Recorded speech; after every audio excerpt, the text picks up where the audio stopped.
Kozhikode പേരാമ്പ്രയിൽ tipper lorry തട്ടി യുവതിക്ക് പരുക്ക്. സീബ്ര ലൈൻ ക്രോസ് ചെയ്യുന്നതിനിടെയാണ് പന്തിരിക്കര സ്വദേശി നിഷാദയ്ക്ക് പരിക്കേറ്റത്. പേരാമ്പ്ര ട്രാഫിക് പോലീസ് സ്റ്റേഷൻ മുൻവശത്താണ് അപകടമുണ്ടായത്. അപകടത്തിന്റെ CCTV ദൃശ്യങ്ങൾ 24 ലഭിച്ചു. സമീർ സി മുഹമ്മദ്. സമീർ, എന്താണ് വിശദാംശങ്ങൾ? സുഹൈൽ, അല്പസമയം മുമ്പാണ് ഇത്തരമൊരു അപകടമുണ്ടായത്. പേരാമ്പ്ര ട്രാഫിക് പോലീസ് സ്റ്റേഷന് സമീപത്താണ് ഇത്തരമൊരു അപകടമുണ്ടായത്. സീബ്ര ലൈൻ ക്രോസ് ചെയ്തു വരുന്നതിനിടയിലാണ് ഇത്തരമൊരു അപകടമുണ്ടായത്. അവരുടെ പന്തിരിക്കര സ്വദേശിനിയായിട്ടുള്ള നിഷാദയും മകളുമാണ് റോഡ് മുറിച്ച് കിടക്കുന്നത്. അതിനിടയിലാണ് ഇത്തരമൊരു അപകടം.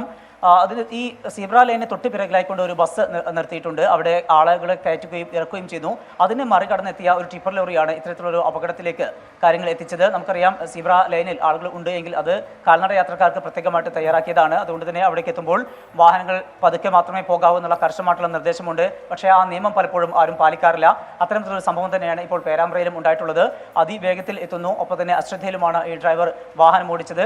ഈ സീബ്ര ലൈൻ ക്രോസ് ചെയ്തെത്തിയ രണ്ടുപേരാണ് ഉണ്ടായിരുന്നത്. അതിലാണ് ഇപ്പോൾ അവരുടെ മാതാവായിട്ടുള്ള ഈ പന്തിരിക്കര സ്വദേശിയുള്ള നിഷാദയ്ക്ക് ഗുരുതരമായിക്കൊണ്ട് പരിക്കേറ്റ ഒരു സാഹചര്യം ഉണ്ടായിരിക്കുന്നത്. ഇവിടെ ഈ തരത്തിലുള്ള അപകടങ്ങൾ ഇതിന് മുമ്പും ഉണ്ടായിരുന്നു. അതിന്റെ പശ്ചാത്തലത്തിൽ പ്രദേശവാസികൾ തന്നെ അവിടെ സൈൻ ബോർഡ് ഉൾപ്പെടെ വെക്കുകയും ചെയ്തിട്ടുണ്ട്. പക്ഷേ അപകടങ്ങൾ ആവർത്തിക്കുന്ന ഒരു കാഴ്ച തന്നെയാണ് നമുക്ക് കാണാനാവുന്നത്. ഒപ്പം തന്നെ ഇവരെ വീണ ഉടനെ തന്നെ അവിടെ കച്ചവടക്കാരെല്ലാം എത്തി അവരെ പേരാമ്പ്ര ആശുപത്രിയിൽ എത്തിച്ചു. അല്പം ഗുരുതരമാണ് പരിക്ക് എന്നുള്ള കാര്യം കണ്ടെത്തിയ പശ്ചാത്തലത്തിൽ അവരിപ്പോൾ കോഴിക്കോട് മെഡിക്കൽ കോളേജിലേക്ക് മാറ്റിയിരിക്കുകയാണ്.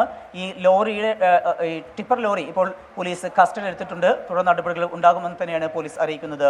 സുഹൈൽ, ശരി. സീബ്ര ലൈനിലൂടെ ക്രോസ് ചെയ്യുന്നതിനിടെയാണ് അപകടമുണ്ടായത്.